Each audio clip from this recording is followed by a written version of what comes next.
It's my pleasure to bring to the podium a good friend of mine, a great public servant, our 77th Lieutenant Governor. Let's give Kathy Hochul a great Jamestown welcome.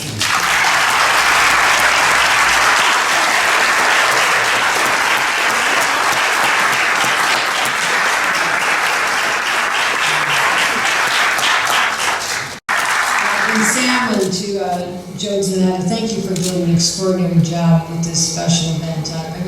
I was so touched when I walked in and saw the beautiful room. I don't want to give any spoiler alerts, but there is a room dedicated to Stan Lundine just around the corner here. And to Ashley for the beautiful work you did. And I understand that Netflix is trying to get the rights to the documentary. They think that this is going to be maybe the Sundance Festival as well is going to have this as a top winner. So we're all excited about seeing the Stan Lundine, the true story.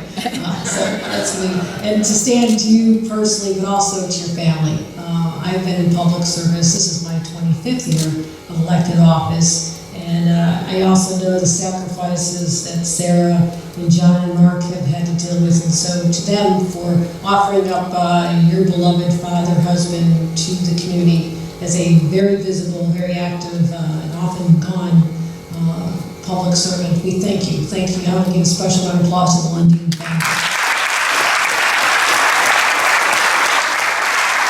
And Chris and Ann, thank you for all the great work you're doing here. I'm looking forward to coming back. One thing lieutenant governors are particularly good at, we're really good with ribbon cuttings, right? So we know how, ever since I was in kindergarten, when am I going to need this skill? Let's come in handy about 4,000 times, and unfortunately many times here in Chautauqua County. So when we opened the expansion, I actually thought that the $1.5 million they're asking for was to build the Stan Lundine room. I mean, I was a little surprised. That's why I jumped at it. And how could I say no to that? But it's been great. I do have just a couple thoughts on Stan. It's fascinating to me how our lives parallel each other, and I was not even aware. We both started local office. We both ran for Congress in a special election. We both won our special elections. We both received phone calls from Governor Cuomo summoning us down to New York City, and neither one of us expected to be offered, considering we're from Western New York, a part of the state that's often forgotten, to be offered the opportunity to serve as Lieutenant Governor. And so from local office to special election to Congress to now serving as Lieutenant Governor currently, and having had a chance to work with Stan when he was Lieutenant Governor, I know how tough it is. And there's probably very few people who can speak with the same personal experience that I have. But I also know that Stan never lost the sense of himself. And despite the titles, despite the adoring fans, the people from this community who love him so much, he never forgot where he came from. And I think that's a special sign of the kind of integrity that he always exhibited. He was always grounded. And there's a lot of people who go off to these positions, go off to Washington, there's people saying, oh my God, member of Congress, Lieutenant Governor. He never lost that. And that's an extraordinary tribute to his family upbringing, the people of this community that were part of his story from the very beginning. It's a 30-year-old to support a 30-year-old running for mayor. I mean, I think that's a kind of an extraordinary, cool thing to do. I think it should happen more often. But I also wanted to say, this community made Stan who he was, and he never ever forgot you. And I want to thank him for his years of service and sacrifice, what he did as Lieutenant Governor, talking about the needs of upstate New York. And I know it's tough because there's a lot of strong influences pulling the cloud of Albany down to New York City. There's a lot more people elected there than there are upstate. But he always fought for this area. And as a fellow Western New Yorker, I knew it. And I never lost sight of how important that was, that he had a voice, a champion, an advocate, to fight for the people of his beloved Jamestown, Chautauqua County, and upstate New York. So I want to have a proclamation from the other Governor Cuomo. It's a real long one, and unlike the county executive, I'm not inclined to read a real long proclamation.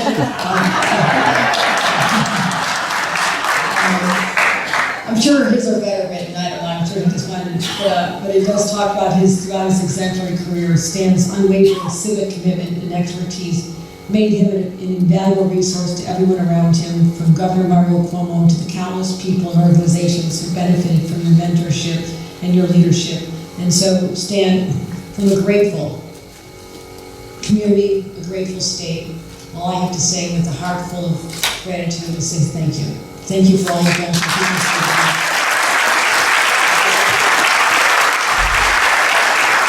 Celebrating Dad's work for Jamestown, Chautauqua County, and New York State, and I don't think there's anywhere better to do it than the Jackson Center. It's interesting to me when I heard about this that you're using the word integrity as the title of the program.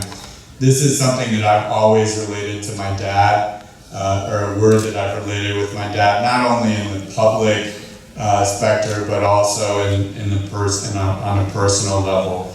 So I looked up the definition of integrity. It's the quality of being honest and having strong moral principles. But there's a second definition that's also interesting. That's the state of being whole and undivided. I think that you, Dad, really represent both of those definitions.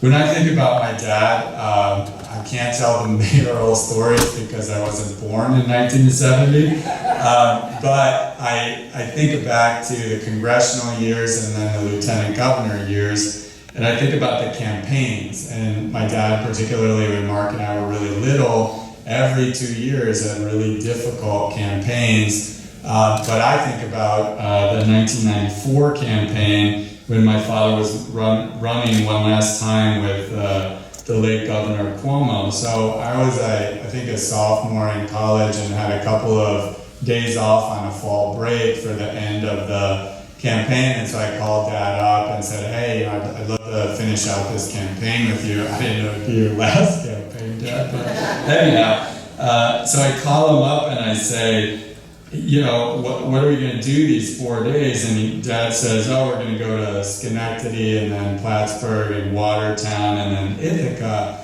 I said, oh, Dad, that sounds like a great long weekend. And he said, no, that's the first day. So needless to say, it wasn't exactly a relaxing fall break for me, but it was really interesting. Just an example from that same year of who he is just as a person. Is, as you know, he was, as he says, elected into the private sector. Ashley, I think you said that he retired from politics or something, but he was elected into the private sector with that election. And late that election night, I call him up and, you know, I'm a little distraught. I know that this is something that meant a lot to my father. And then obviously, you know, your dad just has lost his job. And so he says to me, I say, oh, Daddy, I'm so sorry about this. And he says, look, don't worry about this. I think about my grandparents coming over from Sweden, and for me to be able to do all of this, to go this far and have all of these wonderful experiences, you know, they wouldn't have me feeling sorry for myself for a second. So here's my father consoling me on his own election day, which is kind of funny. The other part of the integrity story is really just all of this. I mean, so many of you people have known my father for so long, what Mayor Teresi was saying, just about being an inspiration for so many people. And I think that's really about, you know, just being the whole, the part of integrity, about, you know, being whole and undivided. You're whole and undivided with Chautauqua County and Jamestown and with all of these people who you've been around with so long.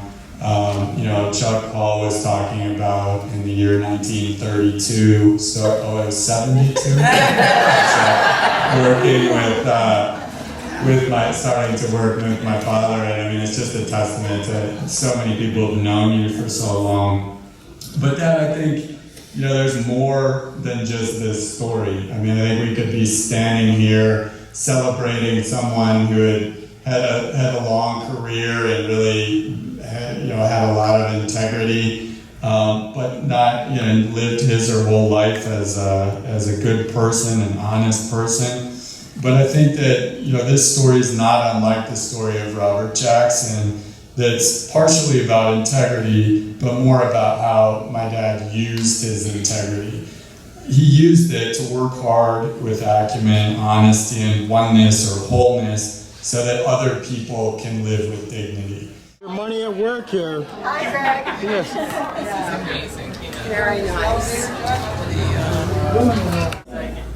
Oh, you're catching it as it comes in. Oh, this is incredible. Wow. Oh my goodness, Ashley, you've outdone yourself here. This is amazing. Oh, this is very nice. Oh, you've got pictures I haven't seen. Courtesy of the Prendergast Library, they had all the Jamestown High School Oh my yearbooks. goodness.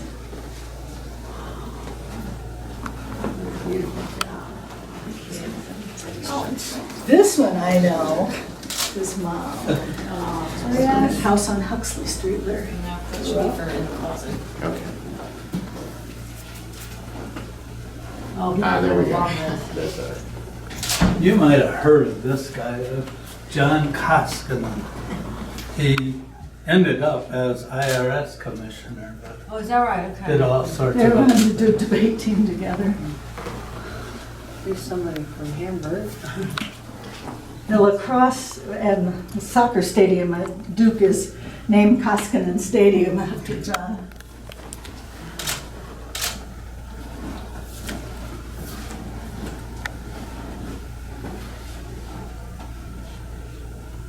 So you like 30 when you ran for mayor? Right.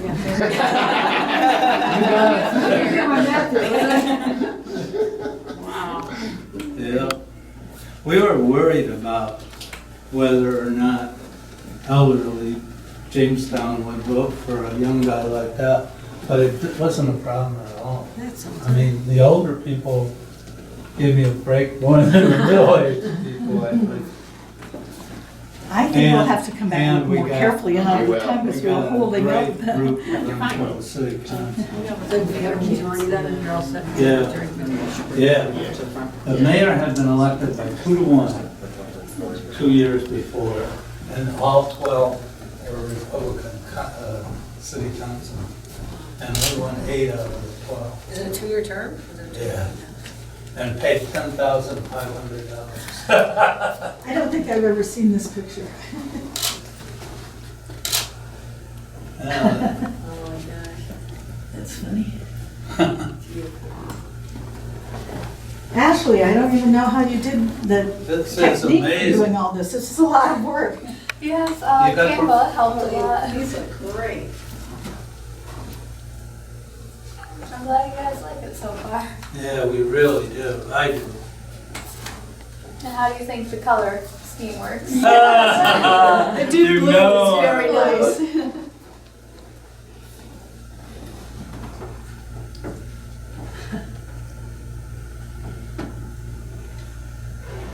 And a C-SPAN photo grab.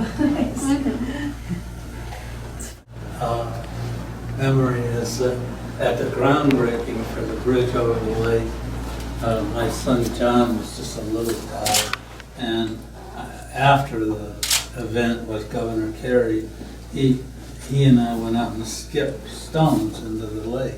And I said, John, remember this, no matter what, remember this. Someday you'll be able to tell people you were here before there was a bridge over this lake.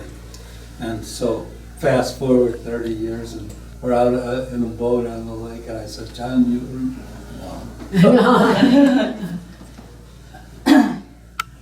and you recognize some Cuomo people. Yes, Yes, indeed. we were young then. Did you ever see Matilda? I see her often. Do you? She's doing very well. Is she really? She is doing- Please tell her I said I would hi. love to do that. She's. That's terrific. She was. All right, don't I look like Let's get one last one here. Grandpa's saying he's like a One more for me. Oh, yeah. One more for me because of breaking my leg.